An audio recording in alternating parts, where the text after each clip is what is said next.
వేద పండితులచే శుభకార్యాలు పూజలు హోమాలు జాతకాలు ఆఫీస్ పూజలు చేయించుట కొరకు పూజారీస్.com.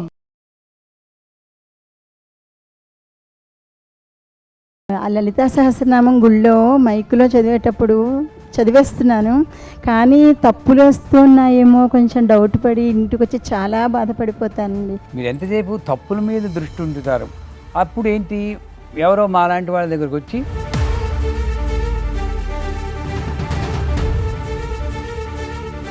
పూజలో ఏకాగ్రత కుదరడానికి ఏదైనా సలహా? పూజలో ఏకాగ్రత కుదరాలి అంటే ముందు మంత్రం కన్నా కూడా మానసికంగా పిల్లలు ఒడుగులు అయ్యాయండి. వాళ్ళు వర్క్లు ఇవి అవి అని ఒక్కొక్కసారి స్నానం చేయకుండా గాయత్రి మానేస్తున్నారు. వాడు స్నానం చేయలేదు, గాయత్రి చెప్పలేదు అంటే కొంతవరకు కారణం తల్లిదండ్రులు.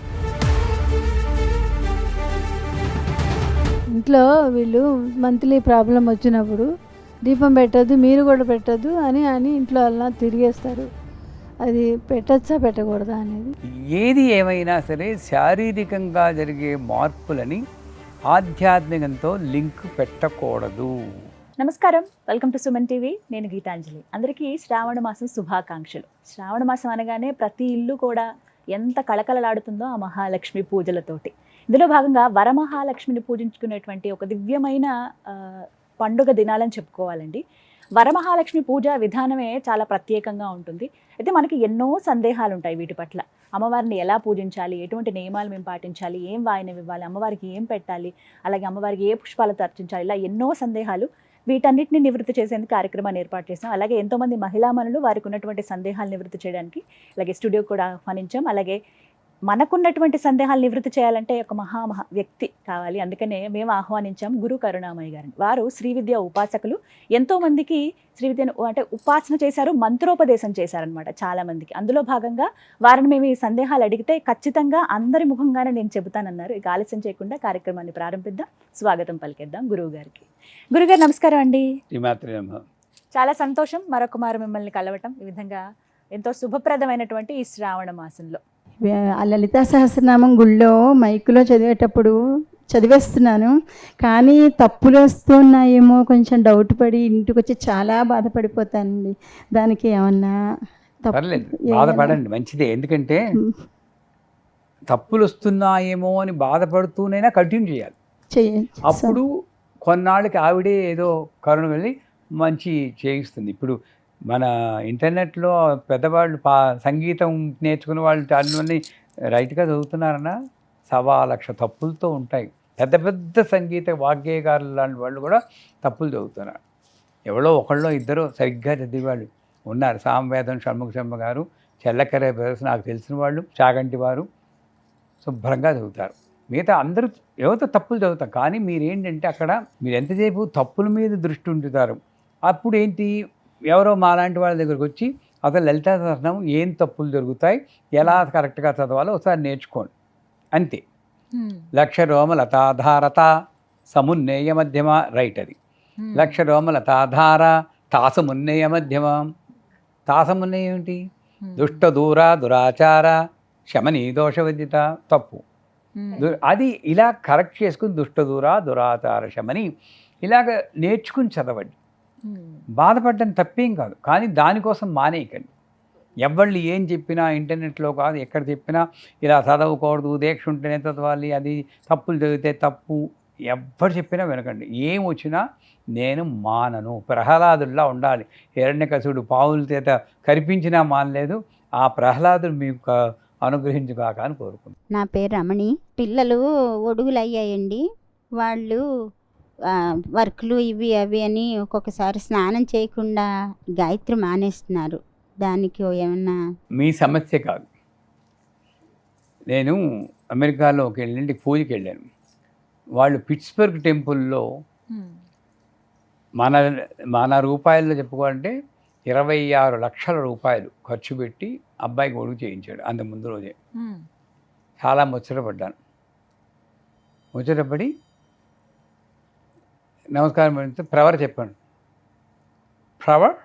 వాట్ ఫ్లవర్ అన్నాడు. అమ్మో కేసులో ఉంది, డేంజర్లో ఉంది. నిన్ననే అడిగింది, ఓకేనా నీ గోత్రం, డాడ్ వాట్స్ యువర్ గోత్ర అన్నాడు. ఆ మహానుభావుడు ఒక్క నిమిషం మా నాయనమ్మని అడిగి చెప్తాను నాయన, వీళ్ళ నంబరు ఆ ఇంట్లో నేను పూజ చేయలేదు. అవునండి, నేను ఎందుకు చేయను అక్కడ, నీ తెలియనప్పుడు గోత్రము ఏమీ తెలియకుండా ఆ 26 లక్షలు అనాథ శరణాలకు ఇస్తే వాళ్ళు బాగుపడతారు. ఇది వేసుకున్నందులో ఏమీ లేదు. అంటే దానికి కొంతవరకు కారణం మన ఇంట్లో పెద్దవాళ్ళు పొద్దున్న లేచి సంధ్యావందనం చేస్తున్నారా, వాళ్ళు పొద్దున్నే లేస్తున్నారా, వాళ్ళు ఎటువంటి జీవితం గడుపుతారు, వాళ్ళని మాత్రమే అనడానికి లేదు. మనం ట్రెండ్ సెట్ చేసామనుకోండి, ఇప్పుడు పురోహితులు ఉన్నారు, వాళ్ళ ఇళ్ళలో సాధారణంగా పిల్లలందరూ పొద్దున్నే లేచి ఎందుకు, వాళ్ళందరూ దాంట్లోనే ఉంటారు. మన ఆఫీసులకు వెళ్తూ ఉంటాం, మన పాటి మనం వెళ్తాం, మనం ఉడుగులు చేయించే వాళ్ళు చేయాలంటే ఎలా చేస్తారు. అప్పుడు ఒక మంచివాళ్ళు పెద్దవాళ్ళని తీసుకొచ్చి అసలు సంధ్యావందనం నా దృష్టిలో ఆడవాళ్ళు మగవాళ్ళు అందరూ చేయాలి, ఏ కులం వాళ్ళైనా చేయాలి. ఇలా అంటే మనం బయలుపోతుంది ఇది వీడియో, అందరూ చేయాలి. మొన్ననే మా పీఠంలో సంధ్యావందనం నేర్పించాం ఆడవాళ్ళకు కూడా, చిన్నదిగా పెద్దది ఎక్కర్లేదు. ఈ సంధ్యావందనంలో గొప్ప మంత్రాలు ఉన్నాయి, నీళ్లలో ఉన్న శక్తి మొత్తం అందులో వర్ణిస్తాడు. నాకు బాగా నచ్చింది ఏంటంటే, గంగా యమునోర్మధ్యే వసంతే మే ప్రసన్నాత్మాన తిరందీవితం వర్ధయంతి నమో నమో గంగా యమునోర్మునిభ్యచ్చ నమ సంధ్యాయే నమ సావిత్ర్యే నమ గాయత్ర్యే నమ సరస్వత్యే నమ సర్వాభ్యో దేవతాభ్యో నమ దేవేభ్యో నమ ఋషిభ్యో నమ మునిభ్యో నమ పితృభ్యో నమ. అక్కడ ఆ రకంగా నేను అమ్మని నా నాన్నని తలుచుకుంటాను. మాతృభ్యో నమ అని నేను యాడ్ చేసుకున్నాను. సంధ్యావందన మంత్రం లేదు, వాళ్ళు తొక్కేశారు, ఆడవాళ్ళ పేరు రానివ్వరు. ఆవిడ నేను యాక్ట్ చేసుకున్నాను మాతృభ్యో నమః అని. ఆవిడ బతికున్నా బతికి లేకపోయినా సరే దేవేభ్యో నమః పితృభ్యో నమః మాతృభ్యో నమః, మా గురువు గారిని తలుచుకుంటాను. గురువు లేరు ఇప్పుడు. ఈ రకంగా నా మునులు, దేశం సుభిక్షంగా ఉంది, పక్క దేశంలో అల్లల్లాడుతున్నారు, బంగ్లాదేశ్ అల్లల్లాడిపోతుంది, గాజా అల్లల్లాడిపోతుంది, భారతదేశం ఇన్ని విభేదాలున్నా ఇన్ని భాషలు పాడుతున్నా సుభిక్షంగా ఉందంటే హిమాలయాల్లో తపస్సు చేసుకునే ఈ మునులే. గంగా యమున యోర్మధ్యే వసంతి దేమే, గంగకి యమునకి మధ్యలో ఉంది చిరంజీవితం. మీరందరూ బాగుండాలి నాయన, ఎవరిని చెప్పుకుంటున్నాం. అలా చెప్పి అవకాశం ఇచ్చి సంధ్యావందనం అది ప్రతి ఒక్కళ్ళు చేయాలి. బ్రాహ్మీం తర్ప్యామి, గాయత్రీం తర్ప్యామి. తర్పణం అంటే పితృదేవతల తర్పణం వాళ్ళు మొగాళ్ళే ఇవ్వాలని ఇది ఒక పెద్ద ఒక రాంగ్ కల్చర్ వచ్చేసింది మనకి. తర్పైది తర్పణం, ఆనందంగా ఎవడుంటాడో ఆ ఆనందాన్ని వెలిబుచ్చడమే తర్పణం. హ్యాపీగా తాతగారికి కూడా నేను బాగానే ఉన్నాను తాతగారు, ఏదో మా నాన్నగారిని అమ్మగారిని ఇచ్చారు, బాగున్నాను, బ్రహ్మాండంగా ఉంది, ఇది తర్పణం. సో ఆ రకంగా చెయ్యొచ్చు. అంచేత వాడు స్నానం చేయలేదు, గాయత్రి చెప్పలేదు అంటే కొంతవరకు కారణం తల్లిదండ్రులు. ఐఎమ్ సారీ, చేస్తారండి, చేస్తారు. చిన్నప్పుడు ఏ వయసులో ఒడుగు చేశారు వాళ్ళకి? రీసెంట్గా 14 అలా చేశాను. 14 చేసినప్పుడు ఒక్కసారి నా దగ్గర ఫోన్ చేయించండి, నేను మాట్లాడతాను. పెరటి చెట్టు వైద్యానికి పనికిరాదు, తెలిసిందా? మా పిల్లలకు మేము చెప్పినా కన్నా గీతాంజలి గారు చెప్తే కొంచెం వింటారేమో. మీరు మంచివాళ్ళే మా పిల్లలు, బట్ జనరల్గా మా లాంటి వాళ్ళు వచ్చి నాయన అది దాంట్లో ఉన్న విశిష్టత చెప్పి అది ఎందుకు నువ్వు చేయాలంతే అనే పని వినరు. ఇప్పుడున్న జనరేషన్స్కి లాజికల్ కంక్లూషన్స్ ఇవ్వాలి, ఎందుకు చెయ్యాలి. H2+O2 = H2O ఆ మంత్రంలో ఉంది, చెప్పండి, వెంటనే చేస్తాడు. సరేనా?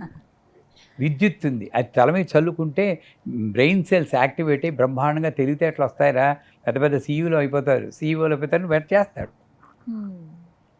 అంతే, పెద్ద సంధ్యావందనం చెప్పకండి, వాళ్ళందరూ చేసేవాళ్ళు వేరే వ్యవస్థ ఉంది.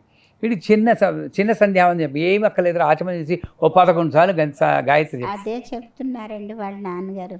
నా దగ్గర పంపించండి, ఫోన్ చేయించండి. నెక్స్ట్. నమస్కారం గురువుగారు, నా పేరు శశిరేఖ, KPHP నుంచి వచ్చాను. పూజలో ఏకాగ్రత కుదరడానికి ఏదైనా సలహా చెప్పగలరా? పూజలో ఏకాగ్రత కుదరాలి అంటే ముందు మంత్రం కన్నా కూడా మానసికంగా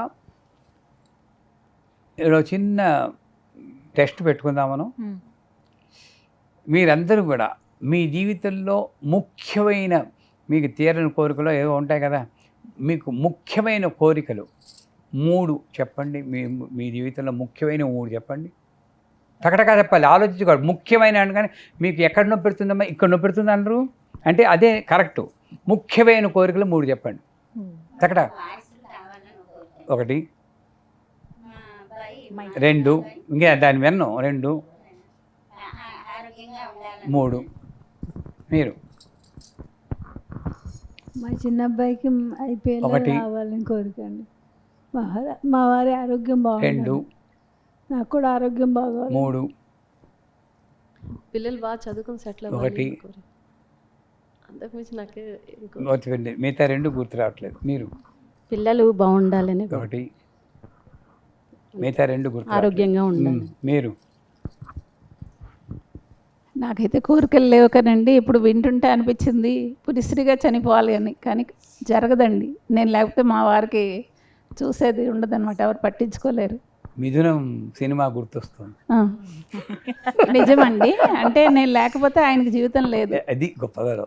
పిల్లలు చూడలేరు, వస్తారు చూస్తారని, అబ్రాడ్లో ఉంటారు, దగ్గర ఉంటారు, కానీ ఆయన చికాకు 4 సార్లు మాటలు చెప్పారంటే వాళ్ళు వింటారు, తర్వాత చిన్న కోపం చికాకు వస్తుంది. వాళ్ళు చికాకు పడితే నాకు కోపం వస్తుంది, వాళ్ళు చికాకు పడతారు నాన్నగారి మీద. ఆయనకి ఆరోగ్యం కావాలి, ఆరోగ్యంగా కొంచెం మెంటల్గా చిన్న విసరు వచ్చింది. 75 years ఆయనకి, కాబట్టి ఏజ్ వైజ్ వచ్చింది, కానీ నాకు కోరిక తీరదు అనేసి అని నేను అనుకుంటున్నాను. మిమ్మల్ని మీరే ఆశీర్వచనం చేసుకుంటున్నాను. అమ్మవారి దండ పెడతా కానీ. మీరు నాకు మా మనవడికి లాస్ట్ ఇయర్ ఒడుగు చేసామండి. గాయత్రి మంత్రం చెప్తున్నాడు, అదొకటి. పిల్లలు చెప్పిన మాట వినాలి, అందరిలో మంచి సంపాదించుకోవాలి. నాకు ఆరోగ్యం చాలా బాగుండాలి, ఆయన్ని మంచిగా చూసుకోవాలి. యాంకర్ నేను అడగను గీతాంజలి గారిని, ఎందుకంటే ఈ 6గురిలో ఏకాగ్రత ఎందుకు కుదరదంటే ఈ 3 సమానాలను నాకు అమ్మ కావాలి, నాకు అమ్మ కావాలి, నాకు అమ్మ కావాలి, అది అప్పుడు కుదురు. ప్రయారిటీ అమ్మ ఉంటే, నాకు అమ్మదయ్య ఉంటే అన్నీ ఉన్నట్లే. పురాణ పందవారి పుస్తకాల్లో చదువుకుంటున్నాం. ఏం లాభం? Learn, implement, experience. LIE లై, అది 3 ప్రిన్సిపల్స్ పెట్టుకోండి. లెర్న్, నేర్చుకోండి, చదువుకుని చదవండి, ఈ ప్రవచనాలని వినండి, వాళ్ళవి వెళ్ళి. ఇంప్లిమెంట్, ఇది కాదు, ఇంప్లిమెంట్, పాటించండి. అండ్ దెన్ ఎక్స్పీరియన్స్, అనుభవించండి. మనం learn learn learn learn learn learn వినటం వరకే. ఇంప్లిమెంటేషన్ ఇది. ఆ ఇంప్లిమెంటేషన్ ఉన్నప్పుడు ఇన్ని ప్రవచనాలు, నాకు మీరు ఫ్యాన్సే, విన్నాం ఓహో చూసామన్నారు. నేను ప్రతి వీడియోలో చెప్పేది అమ్మే ముఖ్యం, అమ్మే ముఖ్యం.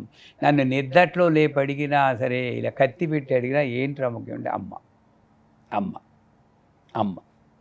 చిన్నపిల్లాళ్ళ అమ్మమ్మను కొట్టుకోగలిగినప్పుడు ఏకాగ్రత ఆటోమేటిక్గా వస్తుంది. కానీ నెంబర్ 1 అది ముఖ్యం, మీరు అలవర్చుకోవాలి. రెండోది, ఏకాగ్రత అలవడడానికి ముందు గణపతి ముఖ్యం. మూలాధారం యాక్టివేట్ అయితే ఏకాగ్రత.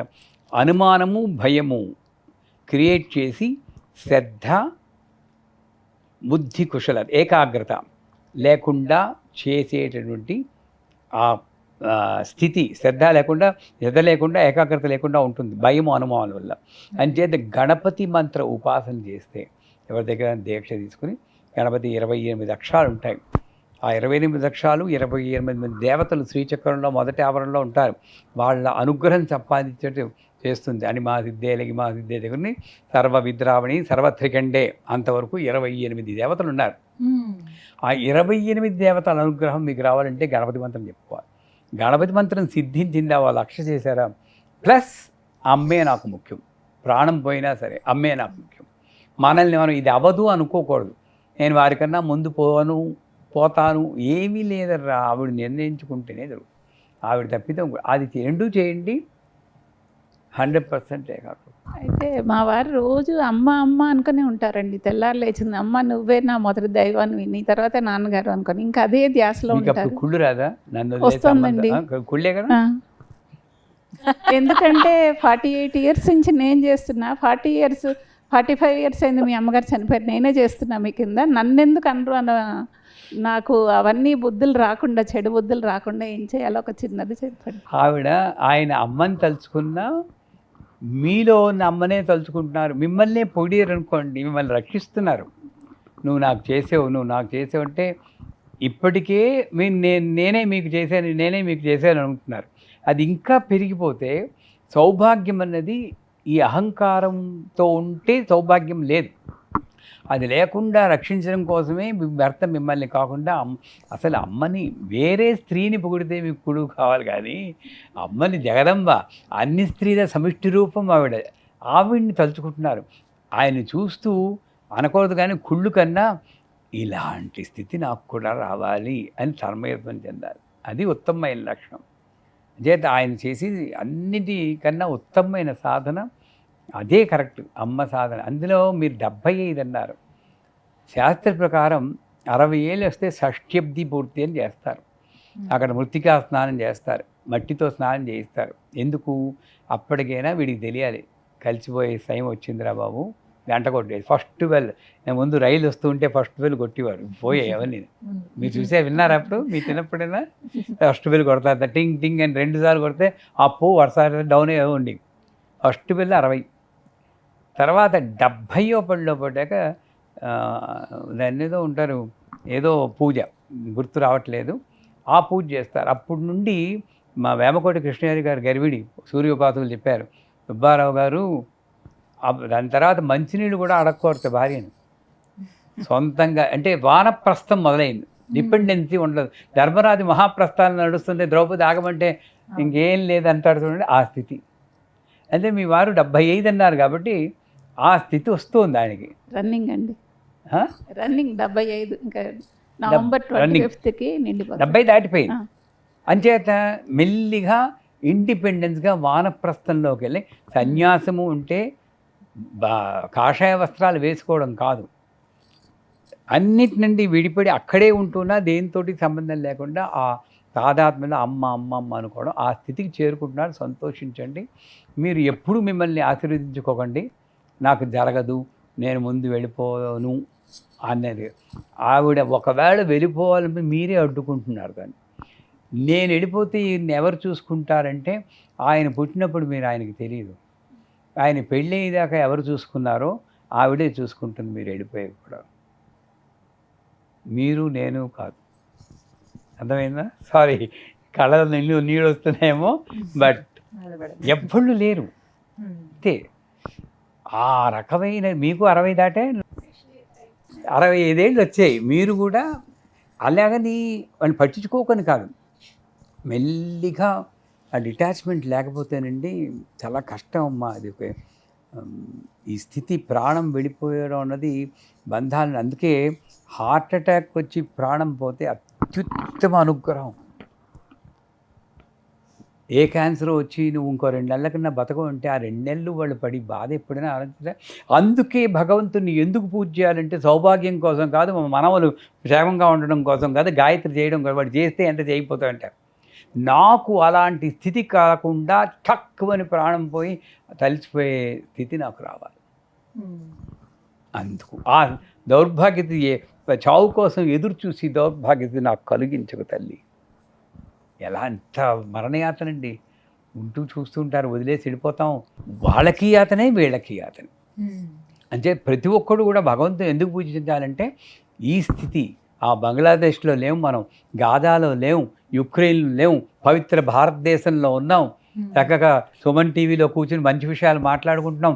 వేరందరూ సినిమాలు అవి చూసి వాట్సాప్లు పట్టుంటే ఇంత మంచి విషయాలు మాట్లాడుకుంటున్నాం. ఇది కదా భాగ్యం. అందుకోసం నేను భగవంతుని పూజించాను. అంధవిశ్వాసం అంటారు కదా, బోల్డన్ని అంటే ఉంటాయి. కుడికన్నా అదిరితే ఏమైపోతుందో అని ఒక భయం ఉంటుంది, లేదా పిల్లి ఎదురొస్తుంది ఏంటవుతుందో అని భయం. సరే అని మనసుకు సర్ది చెప్పి ముందుకు వెళ్ళిపోతాం, కానీ ఆ భయం తొలగట్లేదు మనసులోంచి. నిమ్మకాయ అంటే నడిదారిలో ఉన్న నిమ్మకాయ మడితే ఏదో అవుతుందని చెప్పి ఆ భయం అది ఎలా పోవాలి? ఎవరు జనబే చేయడైనా ఒక ఒంటి స్తంభం మేర కొట్టించుకుని తక్షకుడు కాటుని రప్పించుకోవడానికి 7 రోజులు భాగవతం సప్తాహం విన్నాడు. ఏమైంది? పురుగు రూపంలో వచ్చి తక్షకుడు కాటేశాడు. అంటే అర్థం ఏమిటి? నువ్వు ఎంత జాగ్రత్త తీసుకున్నా జరిగేది జరగ మాను. నువ్వు నిమ్మకాయ తుక్కినందు రావట్లేదు, మృత్యవే స్వాహ మృత్యవే స్వాహ ప్రాణానాం గ్రంథిరతురుద్రామాం విశాంతక తేనాన్నేనాప్యాయస్వ నమో రుద్ర విష్ణవే మృత్యుర్మే పాహి మమ మృత్యుర్నశ్యతాం ఆయుర్విద్యతామని రుద్రం చెప్తుంది. అంటే చావుని తగ్గించి పంచమని, అంటే 500 ఏళ్ళు బెడ్డ మీద పడుకోమని కాదు. ఈ భయమే చావు. చస్తూ బతుకుతున్నాం మనం భయపడుతూ. అలా అయితే ఇలా ఆ మృత్యువు నుండి రక్షించు తండ్రి అని శివుని వేడుకుంటాం. దానికి రుద్రం చదవండి. ఇందాక ఎవరో ఆడవాళ్ళు రుద్రం చదవదా అని మొదలెట్టారు. అసలు ఆడవాళ్ళు మగవాళ్ళు లేరండి, ఒక జీవే. ఈ డౌట్లు ఇక్కడ వాళ్ళకే వస్తున్నాయి. సౌత్ ఇండియాలోనే ఉంది, నార్త్ ఇండియాలో లేవు. పర్టికులర్గా ఇక్కడే ఆంధ్రప్రదేశ్లోనే అనకూడదు, కానీ నేను ఆంధ్ర, ఇక్కడే వచ్చింది. ఎందుకు వచ్చిందో నాకు తెలియదు. కొంతవరకు మన ఛానల్స్ కొంతవరకు కారణం, పుస్తకాలు కొంత కారణం, అన్నీ చదివేస్తున్నాం. ప్రతి ఒక్క చదవచ్చా అంటే శాస్త్రం ఏంటంటే చదవనక్కర్లేదు. ఆడవాళ్ళు హోమం చెయ్యనక్కర్లేదు, రుద్రం చదవనక్కర్లేదు, పురుష సూక్తం చదవనక్కర్లేదు. ఇది కరెక్ట్. ఎందుకు? ఇది చదవాల్సిన అవసరం పురుషుడికి ఉంది. వీడు అహంకార స్వరూపుడు కాబట్టి. నిజమైన స్త్రీకి అహంకారం ఉండకూడదు కాబట్టి, అహంకారం లేని స్థితిలో మీకు ఆల్రెడీ మంచి బలంగా ఉంటే మల్టీవిటమిన్ మీకెందుకు? బలహీనంగా మాకు కావాలి. కానీ వేసుకోకూడదని చెప్పలేదు, వేసుకో అక్కర్లేదు. వేసుకుంటాను, వేసుకోండి, దానిలో తప్పే ఉంది. ఒక ఎక్స్ట్రా అది కరెక్ట్ పద్ధతి. రుద్రం చదవకూడదని చెప్పడానికి, అసలు భగవన్నామం చదవకూడదని చెప్పడానికి ఎవరికి హక్కు లేదు. మీరు చదవకూడదని నాకు ఎక్కడ హక్కు ఉందండి? నాకు ఉందా హక్కు ఉందా లేదా నేను చూసుకోవాలి. అదే భగవన్నామం చెప్పడానికి సర్వకాల సర్వావస్థలందు సర్వజనులకు హక్కు ఉంది. కానీ ఉండాల్సిన ఒకటే భక్తి. కానీ ఈ చదివితే ఏదో వస్తుంది అన్న ప్రతిఫలాపేక్షతో చదవడానికి ఎవరికీ హక్కు లేదు. అర్థమైందా? ప్రతి ఒక్కళ్ళు రుద్రం చదవండి. నేను ఇలా అంటే మళ్ళీ వస్తాయి, కమెంట్లు వస్తాయి, నాకు తెలుసు. అయినా సరే నాకు భయం లేదు. అందరూ అసలు అమతిర్మేధ శృతి స్మృతిరనుత్తమా ఎక్కడొచ్చింది అది? పుణ్యకీర్తి పుణ్యలభ్య పుణ్యశ్రవణ కీర్తన ఎక్కడో విన్నామే, లలితా సహస్రనామం. అమతిర్మేధ, మతిర్మేధ కాదు, అమతిర్మేధ అంటే నీ ఆలోచన కన్నా ముందున్నది లలిత. నీకు రుద్రం చదవమని చెప్పిందే లలిత. వేరే యూట్యూబ్లో చూసిన వాళ్ళ వీడియోలు ఎందుకు వినాలి? నాకు ఆలోచనే వచ్చింది, ఈవిడికి వచ్చింది, మీకు రాలేదుగా. ఆవిడకి వచ్చింది, ఆవిడ సెలెక్ట్ చేయబడి రుద్రం చదువుమ్మా, మా ఆయన పేరు నీ నోట మీద వినాలంది అని ఆవిడ చెప్పుకుంటోంది. ఈవిడేం చేస్తుంది? అయ్యో భయం వేస్తుంది, చదవకూడదా అంటుంది. ఆవిడ గోల పెడుతుంది, నేను చదవంటూనే నువ్వు చదవేమిటి తల్లి అని. ఇది ఈ స్థితి. అంచేత నీకు చదవాలి అని అనిపిస్తే ప్రతిఫలాపేక్ష లేకుండా కేవలం భక్తితో చదవాలనుకుంటే వెంటనే చదివే. ఏమవుతుంది చూద్దాం. ఏమవదు. మీరు భయంతో చదవడం మానేస్తే అంతకన్నా దౌర్భాగ్యం కొట్టలేదు. ఆలోచన రావడమే, మంచి ఆలోచన రావడమే. మరి ఇన్ని చెప్పిన వాళ్ళు ఇవన్నీ వింటున్నారు. ఉపనిషత్తులు, శాస్త్రాలని కూడా ఎవరిని హింస పెట్టకూడదు, అందరికీ దానం చేయండి, అత్తమామల్ని గౌరవంగా చూసుకోండి, ఇవి పాటించరే? అది పాటించండి, ఇది పాటించండి. నాకు కావాల్సింది మాత్రం అమ్మ రుద్రం చదవడం ఒకటి తప్పింది రా బాబు అని వదిలేస్తున్నాం. అన్నీ చెయ్యండి, మీకు ఏది చేయాలనిపిస్తే అది చేయండి, భక్తితో చేయండి. సరేనా? గురుగారు, గాయత్రి మంత్రం ఆడవాళ్ళు చేయొచ్చు. మీరు నైవేద్యం పెట్టేటప్పుడు ఏ మంత్రం చదువుతారు? మానేది అది ఒకసారి చదివినా చదవకూడదంటే చదవకూడదు. ఉపాసన వేరు, జపం వేరు, ఈ గాయత్రి మంత్రం వేరు. ఇది కూడా మళ్ళీ గాయత్రి మంత్రం అసలు మీ లేడీస్ క్లబ్ ప్రెసిడెంటే ఆవిడ కదండి గాయత్రి. మెయిన్ చదవకూడదంటే ఇంకో నేను అర్థం ఉంది, కానీ మీ లేడీస్ క్లబ్ ప్రెసిడెంట్ మీరు చెప్పకపోవడం ఏంటి? అసలు ఉపాసనగా చెయ్యండి. నీ అసలు పురుషాధిక్యత అన్నది మా గురువుగారు చెప్పేవారు, అనాది కాలం నుండి వస్తుంది. ఉమెన్స్ లిబ్ అని స్వాతంత్రత్వం పోరాటం చేయడం కాదు, ఇక్కడ స్టార్ట్ చేయండి, మంచిగా స్టార్ట్ చేయండి. గాయత్రి మంత్రం ఉపాసన చేయండి. ఏముంది, సంధ్యావందనం కూడా నేను చేయమంటాను. పోనీ సంధ్యావందనం లేని గాయత్రి 11 సార్లు 108 సార్లు చెప్పండి, ఏమవుతుందో చూద్దాం. ఓం భూర్భువస్వః తత్సవితుర్వరేణ్యం ఒక్కటి. ఇది ఒక సిద్ధాంతం ఏంటంటే, ఈ మంత్రాన్ని సుస్వరం, సరైన స్వరంతో చదివితే ఈ పొత్తిగడుపు మణిపూర చక్రం ఇలా ఇలా ముందుకెళ్తుంది.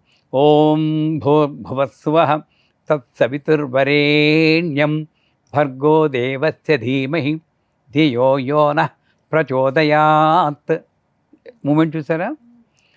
ఇది పిల్లలు కలిగే వయస్సులో గర్భాశయం మీద ఒత్తిడి పెంచి పిల్లలు కడగకుండా ఉండడానికి ఆస్కారం ఉంది అన్న భయంతో వాళ్ళు అనొచ్చు. కానీ ఇప్పుడు మహామహా పండితులే ఇక్కడ నుండే వస్తుంది. ఇక్కడ నుండి ఎవరికి వస్తుంది? భర్గోదేవి. ఇది ఎక్కడ కదలదు, ఎవరికి లేదు. ఒకవేళ ఇంకో వాదన ఏంటి, నా వాదన ఏంటంటే, ఒకవేళ అసలు అమ్మవారిని తప్పు చదివినా ఉపచదివినా ఆవిడ ఇంకా అసలు పిల్లలు కలగకుండా ఉన్నవాడికి పిల్లలు కలిగిస్తుంది, కానీ కలిగి వాళ్ళు కలగకుండా చేయించింది అమ్మ ఎందుకు అయిందమ్మా ఆ నమ్మకం ఉన్నవాడు నా పట్టించుకొని నేను చెప్తానంతే. ఉపదేశం లేకుండా ఏమీ చేయకూడదు అని అంటున్నారు కదండి, అందుకనేసి ఇవన్నీ మేము ఎలా చేస్తామని. ఈ మాట విని ఎన్నేళ్ళు అయింది మీరు ఉపదేశం లేకుండా ఏమి చేయకూడదు అన్నది? ఎన్నేళ్ల క్రితం విన్నారు? ఇప్పుడు వింటున్నామండి. ఎప్పుడు? 10 సంవత్సరాల నుంచి చెప్తున్నారండి. 10 సంవత్సరాల నుంచి చెప్తున్నారు, ఇప్పుడు చెప్తున్నారు. కరెక్ట్. చెప్తున్నప్పుడు అమ్మ మీద నిజంగా ఎడతెగని భక్తి ఉంది, వదిలిపెట్టలేని స్థితి ఉంటే ఉపదేశం కొరకు మీరు వెతుక్కోవాలి కదా. 10 ఏళ్ళు ఎందుకు ఊరుకున్నారు? ఇప్పుడు ఎందుకు ప్రశ్న అడుగుతున్నారు? మిగిలినవన్నీ చదివేస్తున్నామండి, మీ గాయత్రి అలాంటివన్నీ ఉపదేశాలు ఏమి లేవు అని చదవట్లేదండి. ఇప్పుడు అడిగారు, ఆ ప్రశ్న రాదు. మేము ఒకవేళ ఎవరినైనా అడిగినా ఆడవాళ్ళకి ఇవేమి అవసరం లేదు అని మమ్మల్ని తొక్కేస్తున్నారు. నా దగ్గర రండి, ఇప్పుడే తెలుసుకున్నామండి. నా దగ్గర రండి. మీరు ఎందుకోసం మంత్రం అడుగుతున్నారో చెప్తాను. మా పిల్లవాడికి పెళ్లి కోసం మానేయండి, మేము. మీ పిల్లవాడి పెళ్లి కోసం మీరు చేయరు, ఆ పిల్లవాడు చేయాలి. ఎందుకంటే గంధర్వరాజ విశ్వాసతో మమ అభిలిషితం కన్యాం ప్రయస్వాహ మంత్రం అంటే నాకు పెళ్లి చేయని. మీకు మళ్ళీ పెళ్ళి అయిందని కొమ్మలు మునిపోతా కదా, అంచేత ఆ మంత్రాలు మీరు చెప్పకూడదు, వాళ్ళు చెప్పాలి. అందుకే వాళ్ళని చేయండి అంటాం. అంచేత మంత్ర ఉపదేశం కావాలి. అప్పుడు ఎలా ఉండాలంటేనమ్మా తహతలాడాలండి. నా దగ్గర కొంతమంది వస్తారు, ఏడ్చేస్తూ ఉంటారు, గురుగారు నాకు చేయకుండా ఉండలేకపోతున్నానండి, కొంచెం ఎవరా అండి. నేను మొదట అంటే మాడ్యూల్ 1 అవ్వకుండా చేయకూడదమ్మా, బాలా గణపతి లేకుండా రాజశ్యామలు చేయకూడదమ్మా అంటారు. ఏడ్చేస్తూ ఉంటారు, ఉండలేకపోతున్నానండి. చెప్పు ఐం హ్రీం శ్రీం ఐం క్లీం సౌహ్ ఓం నమో భగవతి మొదలెడతాను. అలా ఉండగలిగితే అమ్మవారి దిగొచ్చి శరీరం ద్వారా మీకు వస్తుంది. అది లేదు మనకి. వాడు చెప్పింది ఇక్కడ ట్రాన్స్ఫర్ చేస్తున్నాం, కానీ ఈ తపన ఉండాలి. తపన గురువు వెతుక్కుంటూ వస్తారా మీకు. నాకు తపన లేకపోయినా నా అమ్మవారు నన్ను కన్నమ్మ యశోదమ్మ అదృష్టం వల్ల నాకు 25 ఏళ్ల వయసులో నా గురువు నన్ను వెతుక్కుంటూ వచ్చాడు. నేను మామూలు మనిషిని, ఇప్పుడు మామూలు మనిషిని, కొంచెం ఏదో స్పెషల్ వచ్చిందంటే ఆయన మంత్రం చెప్పినందువల్ల. అంచేత మీరు ఆ తపనను పడాలమ్మా. అందరూ కూడా పూజలు ఎందుకు ఫలించవు, మంత్రాలు ఎందుకు ఫలించవు? మంత్రాలు ఫలిస్తాయి, పూజలు ఫలిస్తాయి. తపనతో చెయ్యండి. వంట చేస్తూ ఎప్పుడు పూజకి వెళ్తానా అని తపన పడుతూ చేయండి. నైవేద్యం చేస్తున్నప్పుడు భోగం, అమ్మవారికి భోగం చేయాలని యథాశక్తి దాంట్లో జీడిపప్పులు, విస్మిస్ పళ్ళు, నెయ్యి అన్నీ పోసి తిరుపతి చక్కెర పొంగల్లా చేయండి. మొక్కుబడిగా బెల్లం ముక్కలు పెట్టకండి. ఇది ఈ తపన. ఎప్పుడెప్పుడు అవుతుందా అని తపనతో ఉంటే తప్పనిసరిగా మీకు ఉపదేశం ఆయనే వస్తాడు, ఎవడో ఒకడు. ఇంట్లో వీళ్ళు మంత్లీ ప్రాబ్లం వచ్చినప్పుడు దీపం పెట్టద్దు, మీరు కూడా పెట్టద్దు అని ఇంట్లో అలా తిరిగేస్తారు. అది పెట్టచ్చా పెట్టకూడదా అనేది డౌట్ అండి. మీకు కోడళ్ళేనండి. మీరేమంటారు మీ కోడల్ని? ముందు మీరు చెప్పండి, నేను చెప్పడం కాదు. వాళ్ళు వద్దన్నారని మేము మానేసామండి, పెట్టట్లేదు. మీరు మీ కోడలకి ఏం చెప్తున్నారు? వాళ్ళు వద్దన్నారని మీరు మానేశారు. పెట్టచ్చు అనే చెప్పాము మేము. పెడదాము, మేము ఎర్లీ మార్నింగ్ స్నానం చేసి దీపం పెట్టుకుంటాం అంటే మేము ఇక్కడే తిరుగుతున్నాం కదా, దేవుడి ముందే తిరుగుతాం కదా, మీరు అలా ఎలా దీపం పెడతారు అని అడుగుతున్నారు. ఎవరు అడుగుతున్నారు? కోడలే అడుగుతున్నారు. మంచి ప్రశ్నే. నన్ను ఇబ్బందికి పెట్టి ఇప్పటికే 4 నాళ్ళలో నానుతున్నాను నేను. లలిత అందరూ చదవచ్చు, శ్రీచక్రం అందరి ఇళ్లలో ఉండొచ్చు అంటే ఏకేస్తున్నాను. నన్ను పూర్తిగా తలంటేస్తారు ఇప్పుడు ఈ ఆన్సర్కి. నన్ను పర్లేదు, నాకు తెలియాలి కదా గురుగారు వాళ్ళకి. ఎలా వచ్చింది అంటే, నా ఉద్దేశంలో పూర్వకాలంలో అగ్రహారాలు ఉండేవి. అంటే అన్ని కలోనియల్ ఫ్యామిలీస్ అంటారు. 10-15 ఫ్యామిలీలు ఒక చోట ఉండడం.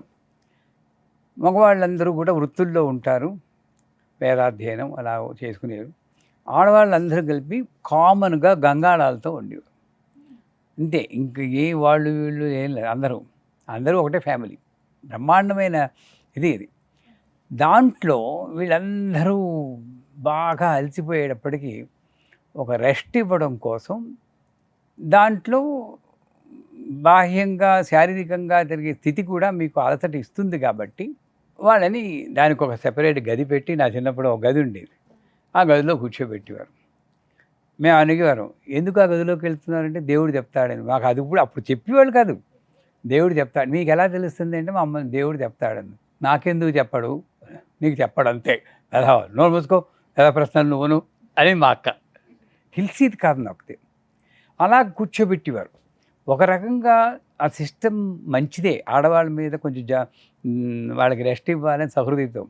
కానీ అక్కడ ఒక ఫాల్ట్ ఏంటంటే వాళ్ళు నీళ్ళు పోసుకోకూడదని చెప్పి ఆ 3 days 5 days అన్హైజీనిక్ కండిషన్లో సైంటిఫిక్గా చూస్తే అప్పుడే మీకు హైజీనిక్గా ఉండాలి, కాస్త బట్టలన్నీ మార్చుకుంటూ. అన్హైజీనిక్ కండిషన్లో మేము వదిలేయడం వల్ల లేనిపోని రుగ్మతలు మనకి తయారవుతున్నాయి.